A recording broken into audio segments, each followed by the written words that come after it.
Today we are going to talk with Mr. Abakar Ramande, Minister from the Chad Republic. So welcome sir here in India. Why Africa is looking towards India? Bien, merci. Donc d'abord, avant tout, je me présente. Effectivement, c'est M. Abakar Ramadan, ministre secrétaire d'État à la production et à la transformation agricole de la République du Tchad.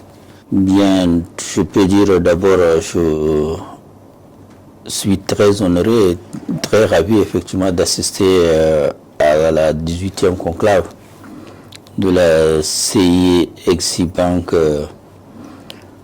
pour la croissance et le partenariat de l'Inde-Afrique. Donc c'est un rendez-vous quand même qui a réuni une grande partie, plus de 20 ministres africains et 3 vice-présidents étaient là. Donc c'est un sommet quand même très important et cela montre effectivement très bien l'importance aujourd'hui que l'Afrique s'intéresse à l'Inde. Et vice-versa, l'Inde aussi s'intéresse à l'Afrique. Pourquoi? Parce que l'Inde, c'est un pays en développement, c'est un pays qui, aujourd'hui, a atteint un niveau de développement technologique tel que nous sommes obligés, effectivement, compte tenu de nos relations séculaires et de nos approches aussi, étant tous, il y a quelques années, dans le club de non-alignés. Et donc, le développement effectivement de l'Inde nous intéresse et nous venons vers l'Inde pour apprendre. Et puis pour éventuellement faire des échanges avec eux dans tous les domaines, technologiques surtout, et plus particulièrement dans le domaine agricole. Comme le Tchad, nous sommes intéressés beaucoup plus à l'Inde par rapport effectivement à tout ce qui a rapport avec l'agroalimentaire et éventuellement la transformation agricole. Donc c'est ça qui nous intéresse effectivement et je crois que nous avons même déjà démarré avec l'Inde dans ce cadre par l'acquisition de plus de 3000 tracteurs que nous utilisons aujourd'hui là-bas et qui est en train de changer l'agriculture au Tchad. India is also dependent a country where the agriculture is the main source of income. Even the Africa has lots of dependency on agriculture. And how do you see that India can play a big role in mechanizing or digitizing the technology in agriculture sector in Africa, especially in Tchad? Bien, d'abord avant tout, le Tchad est un pays agricole. 80% du monde rural ne vit que de l'agriculture et que aujourd'hui nous disposons de plus de 39 millions de terres arables, ça veut dire des terres pour l'agriculture.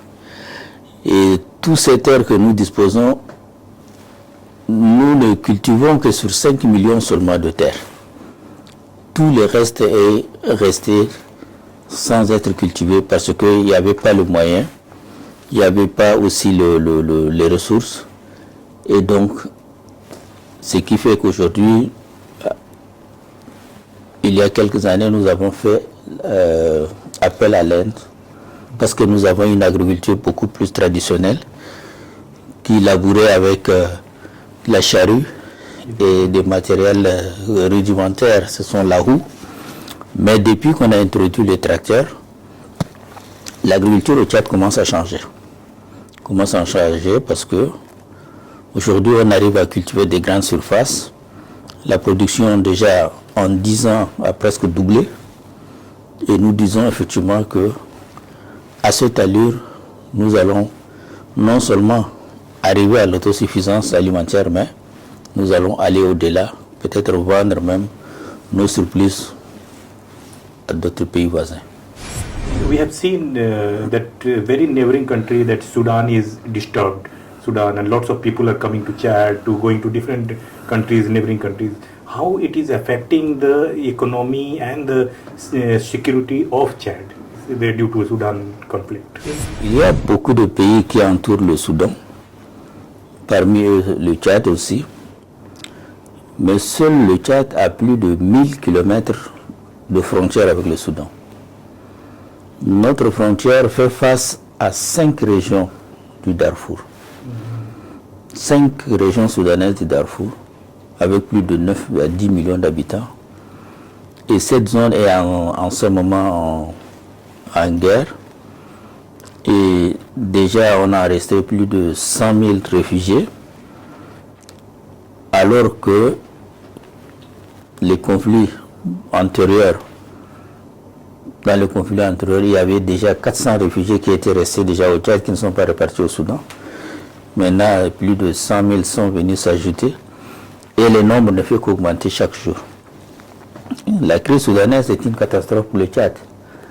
C'est le seul pays qui va beaucoup souffrir de la crise soudanaise parce que toute cette population a besoin effectivement de la nourriture.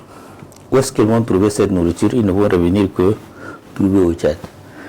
Et avec notre faible production, certainement, cela va impacter dans la vie, effectivement, dans le quotidien des Tchadiens, surtout ceux qui vivent d'abord au niveau de la frontière, parce que c'est eux qui accueillent les tout premiers.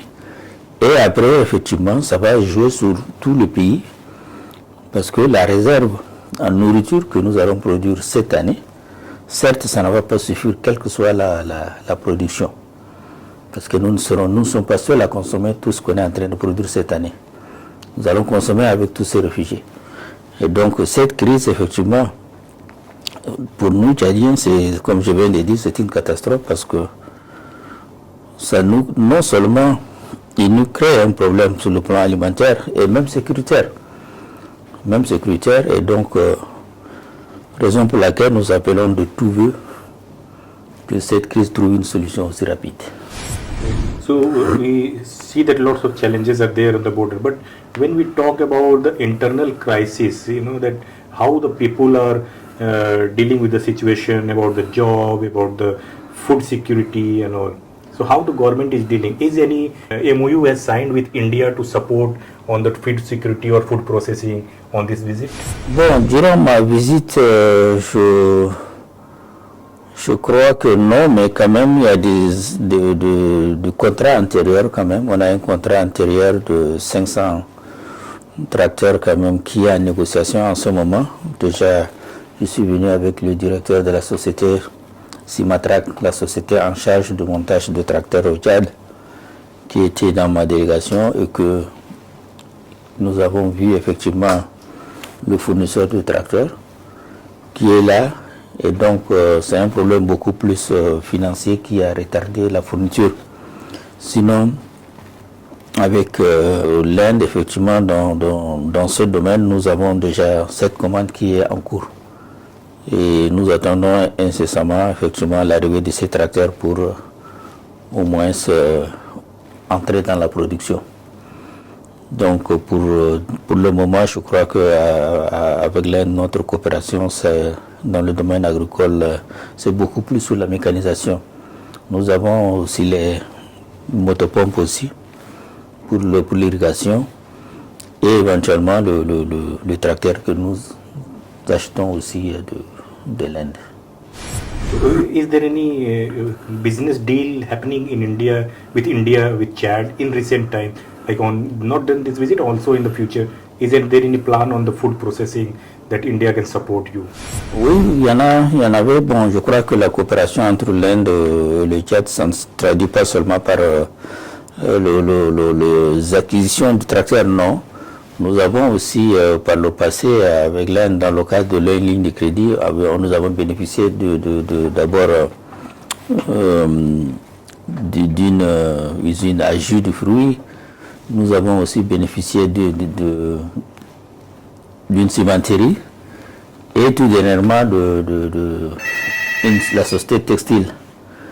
Donc, la société textile, et donc nous avons bénéficié aussi d'une société textile qui vient d'achever.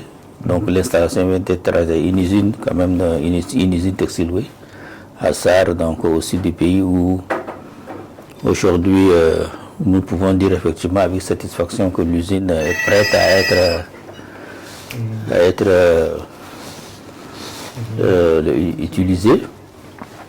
Et je crois que ceci n'est qu'un début. Donc, j'espère que nous allons renforcer effectivement notre venue ici. Nous permet effectivement de voir beaucoup plus sur la coopération entre le Tchad et l'Inde. Thank you, Minister. It's a very good discussion. At last, just one question I want to ask: that what suggestion you give to the African farmers that they can be sustainable, and what idea you have for Indian government to come forward to have the good partnership in agriculture sector and food processing?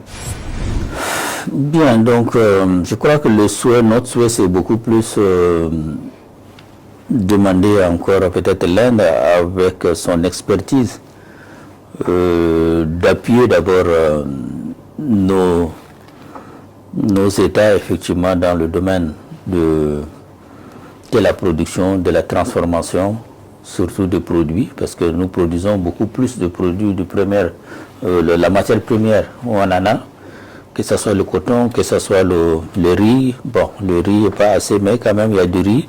Nous avons du sésame, nous avons des arachides, nous avons beaucoup de produits que l'Afrique quand même cultive là-bas. Mais ces produits sont consommés de manière brute.